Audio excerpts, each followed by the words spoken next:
اعوذ باللہ من الشیطان الرجیم بسم اللہ الرحمن الرحیم وہذا کتاب انزلناہ مبارک مصدق الذی بین یدیہ ولتنذر ام القری ومن حولها والذین یؤمنون بالآخرة یؤمنون به وهم علی صلاتهم یحافظون۔ اور یہ بھی ایسی ہی کتاب ہے جس کو ہم نے نازل کیا ہے، جو بڑی برکت والی ہے، اپنے سے پہلی کتابوں کی تصدیق کرنے والی ہے، اور تاکہ آپ مکہ والوں کو اور اس کے آس پاس والوں کو ڈراویں، اور جو لوگ آخرت کا یقین رکھتے ہیں ایسے لوگ اس پر ایمان لاتے ہیں اور وہ اپنی نماز پر مداومت رکھتے ہیں۔ سورہ انعام کی 93 نمبر کی آیت آپ کے سامنے پڑھی گئی ہے۔ اس سے پہلے کی آیت میں یعنی 92 نمبر کی آیت میں ان لوگوں کا جو اشکال تھا، اور ان لوگوں نے یہ کہا تھا کہ اللہ تعالیٰ نے کوئی چیز کسی بشر پر نازل نہیں کی، تو اللہ تعالیٰ نے ارشاد فرمایا تھا کہ تم لوگ ایسا کہتے ہو کہ کوئی چیز کسی بشر پر یعنی کسی نبی پر کوئی کتاب نازل نہیں کی، تو یہ تم بتاؤ کہ موسیٰ علیہ السلام پر تو اللہ تعالیٰ نے تورات نازل کی، تو تمہاری یہ بات کیسے سچی ہو سکتی ہے؟ اور تم نے تورات کے ٹکڑے ٹکڑے کر کے الگ الگ رکھ لیے تاکہ اپنی مرضی کے مطابق، اپنی خواہش کے مطابق جب ضرورت پڑے وہ ورق نکال کر کے لوگوں کو مسائل بتا دینا۔ اس کتاب میں بھی بہت سی چیزوں کو تم چھپا دیتے ہو اور بہت سی چیزوں کو تم نہیں بتاتے، یعنی عوام پر ظاہر نہیں ہونے دیتے۔ یہ آیت کریمہ جس کے اب اس وقت پڑھی گئی یعنی 93 نمبر کی آیت، پہلی بات تو یہ ہے کہ اس کتاب کی یعنی قرآن پاک کی دو صفت بیان کی گئی۔ ایک صفت تو یہ بیان کی گئی یہ کتاب کیا ہے؟ برکت والی ہے، لوگوں کے لیے کیا ہے؟ یہ کتاب اللہ نے نازل کی ہے، برکت والی ہے۔ دوسری صفت یہ بیان فرمائی کہ دوسری آسمانی کتابوں کی یہ قرآن پاک تصدیق کرنے والا ہے۔ ایک تو یہ صفت بیان فرمائی کہ یہ برکت ہے، برکت ہی برکت ہے، رحمت ہی رحمت ہے، لوگوں کی ہدایت کے لیے اللہ نے کتاب نازل فرمائی۔ دوسری صفت یہ بیان فرمائی کہ جو آسمانی کتابیں اللہ نے نازل فرمائیں، تورات ہے، انجیل ہے، زبور ہے، یہ قرآن پاک ان کتابوں کی تصدیق کرنے والا ہے۔ اصل میں یہودیوں کو قریب کرنا مقصد ہے کہ جو تم لوگ قرآن کا انکار کرتے ہو، قرآن کو نہیں مانتے اور یہ کہتے ہو کہ اللہ نے قرآن حضور صلی اللہ علیہ وسلم پر نازل نہیں فرمایا، کوئی کتاب ہی نازل نہیں فرمائی، تو یہودیوں کو اصل میں اس کتاب قرآن پاک سے قریب کرنا مقصود ہے کہ یہ قرآن تمہاری کتاب کی کوئی مخالفت کرتا نہیں، تمہاری پاس جو کتاب ہے اس کتاب کے مضامین، اس قرآن پاک کے مضامین دونوں کیا ہے؟ ملتے جلتے ہیں۔ ایسا نہیں کہ تمہاری کتاب الگ ہے ہماری کتاب الگ ہے۔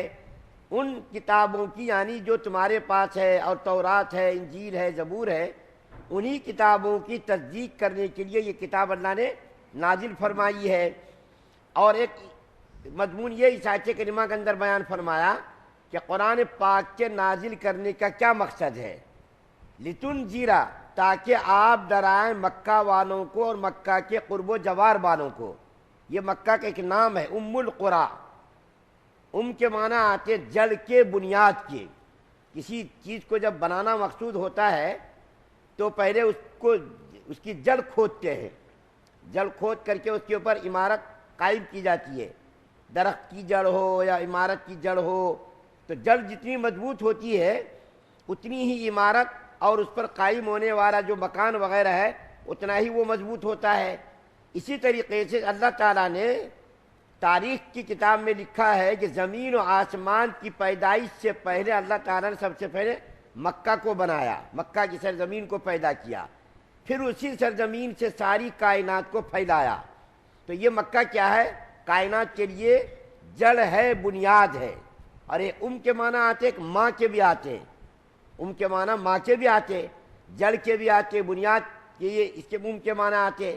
تو اللہ تعالیٰ نے قرآن چونکہ سب سے پہلے مکہ کے اندر نازل فرمایا، تو اللہ فرما رہے ہیں یہ کتاب ہم نے اس لیے نازل فرمائی تاکہ تم ڈراؤ مکہ والوں کو اور مکہ کے قرب و جوار والوں کو، ام القری ومن حولہا، مکہ والوں کو بھی ڈرائیں اور مکہ کے قرب و جوار میں بھی جو لوگ بستے ہیں ان کو بھی آپ ڈرائیں۔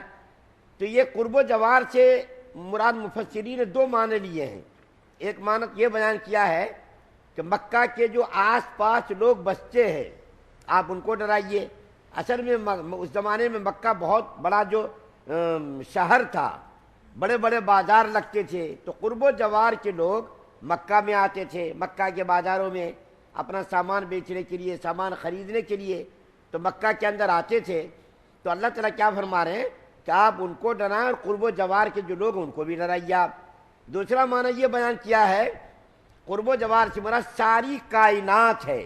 قرب و جوار سے مراد کیا ہے؟ ساری کائنات ہے، یعنی یہ قرآن پاک ساری کائنات کے لیے نازل کیا گیا ہے، انسانوں کے لیے بھی، جنات کے لیے، ساری مخلوق کی ہدایت کے لیے اللہ تعالیٰ نے قرآن پاک کو نازل کیا ہے۔ تو اس کی ایک صفت بیان کی گئی، قرآن پاک کو نازل کرنے کا مقصد ساری کائنات کی ہدایت ہے۔ خود نبی کریم صلی اللہ علیہ وسلم فرماتے ہیں کہ مجھ کو دوسرے نبیوں پر 5 چیزوں پر فضیلت دی گئی ہے، ان 5 چیزوں میں سے ایک فضیلت تو مجھ کو یہ دی گئی کہ پہلے انبیاء کرام کو اللہ تعالیٰ نے خاص خاص علاقوں کے لیے بھیجا تھا، خاص خاص علاقوں کے لیے بھیجا تھا، قوم کے لیے، قبیلے کے لیے، خاندان کے لیے، ایک چھوٹی بستی کے لیے، چھوٹے خاندان کے لیے۔ لیکن نبی کریم صلی اللہ علیہ وسلم فرماتے ہیں مجھ کو ساری کائنات کے لیے نبی بنا کر کے بھیجا گیا، انسانوں کے لیے بھی، جنات کے لیے بھی، اور درخت کے لیے، شجر کے لیے، حجر کے لیے، ساری کائنات کے اندر جتنی مخلوقات ہے سب کے لیے مجھ کو نبی بنا کر کے بھیجا گیا۔ اب یہاں پر ایک کوئی سوال کر سکتا ہے کہ جب پہلے تورات نازل ہو چکی ہے، انجیل نازل ہو چکی ہے، زبور نازل ہو چکی ہے، تو یہ قرآن پاک کو نازل کرنے کا کیا مقصد ہے؟ جب آسمانی کتابیں پہلے سے ہی آ چکی ہیں تو قرآن پاک کو نازل کرنے کا کیا مقصد ہے؟ تو اس کا جواب دیکھیے، یہ ہے کہ پہلی جو آسمانی کتابیں نازل ہوئی وہ بنی اسرائیل کی ہدایت کے لیے نازل ہوئی، بس اس کے لیے وہ کتاب تھی اور کسی اور کے لیے نہیں۔ حضرت موسیٰ علیہ السلام کو اللہ تعالیٰ نے بنی اسرائیل کے اندر مبعوث فرمایا اور اسی کے اوپر وہ کتاب نازل فرمائی، تو صرف بنی اسرائیل کی ہدایت کے لیے تورات کو اللہ نے نازل کیا۔ ظاہر بات ہے ایک خاص قبیلے کے لیے، خاص ایک جو ہے جماعت کے لیے اللہ نے نازل کیا، تو ایک ایسی کتاب کی ضرورت تھی جو ساری کائنات کی ہدایت کا ذریعہ بنے۔ تو وہ کتاب تو ساری کائنات کی ہدایت کا ذریعہ بن نہیں سکتی، کیونکہ خاص قبیلے کے لیے، خاندان کے لیے وہ کتاب نازل ہوئی۔ تو ایک کتاب ایسی ہو جو ساری کائنات کے لیے ہدایت کا ذریعہ ہو، تو اللہ تعالیٰ نے قرآن پاک کو نازل کیا۔ اور اللہ تعالیٰ، جیسا کہ میں پہلے عرض کر چکا ہوں کہ حضرت ابراہیم علیہ السلام کے 2 بیٹوں سے نبیوں کا سلسلہ شروع ہوا۔ حضرت اسحاق علیہ السلام سے تو اللہ تعالیٰ نے ہزاروں انبیاء کرام کو پیدا کیا، اسی کے اندر حضرت موسیٰ علیہ السلام بھی تھے۔ ایک دوسرے بیٹے حضرت اسماعیل علیہ السلام سے، اس میں کوئی نبی نہیں آئے سوائے ہمارے نبی صلی اللہ علیہ وسلم کے۔ تو بنی اسرائیل کے لیے اللہ تعالیٰ نے تورات نازل فرمائی، انجیل نازل فرمائی، زبور نازل فرمائی، تو ساری کائنات کے لیے۔ اور ابراہیم علیہ السلام کے دوسرے بیٹے اسماعیل علیہ السلام کے خاندان میں جو نبی آئے اس کے اوپر بھی ایک کتاب تو ہونی چاہیے تھی، تو اس کتاب کو نازل کیا جو ساری کائنات کے لیے کیا ہے؟ ہدایت کا ذریعہ ہے۔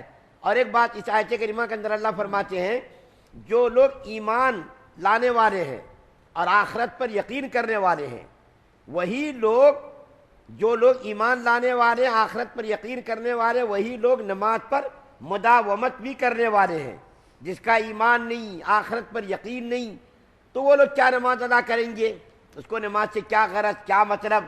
یہ ایمان ایسی چیز ہے اور آخرت کا یقین ایسی چیز ہے کہ انسان کو ہر برائی سے یہ چیز روکتی ہے۔ ایمان، اللہ پر ایمان، رسول پر ایمان اور آخرت پر ایمان۔ جس آدمی کا آخرت پر ایمان نہ ہو وہ تو اپنی مرضی کے مطابق زندگی گزارتا، بے بہار زندگی گزارتا، دل میں جیسا ہے ویسا کام کرتا۔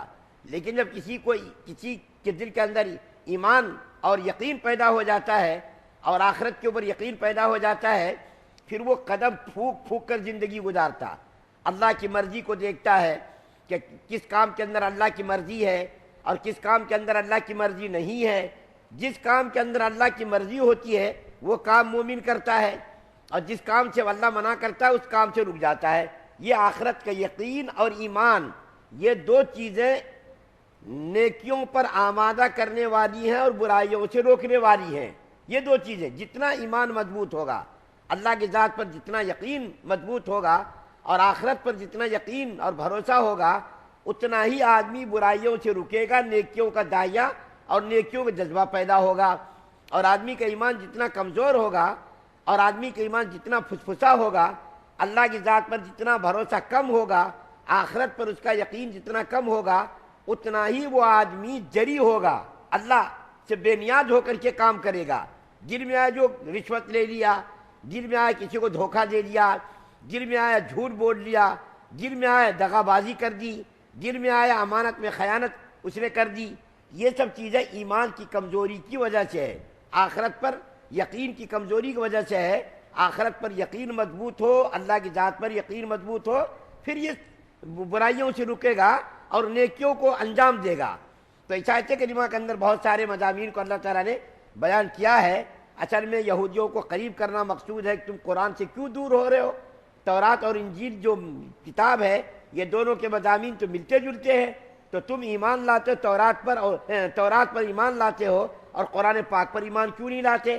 تمہارا ایمان اس وقت مضبوط ہوگا، مکمل ہوگا، جبکہ تم تورات پر بھی ایمان لاؤ اور قرآن پاک پر بھی ایمان لاؤ، موسیٰ علیہ السلام پر بھی ایمان لاؤ، نبی کریم صلی اللہ علیہ وسلم پر بھی ایمان لاؤ۔ جب تم مومن کہلاؤ گے، تم تورات پر ایمان لاؤ گے، قرآن کو چھوڑ دو گے تو تم مومن نہیں کہلاؤ گے، بلکہ خدا کے ہاں تمہارا نام غیر مومن یعنی کافروں میں، مشرکوں میں اور اس کے ساتھ ساتھ دوسرے خدا کے منکروں میں تمہارا شمار ہوگا۔ اللہ تعالیٰ سے دعا ہے کہ اللہ تعالیٰ ہم تمام مسلمانوں سننے زیادہ عمل کی توفیق عطا فرمائے۔ سبحان اللہ بحمدہ، سبحانک اللہم وبحمدک، ونشہد ان لا الہ الا انت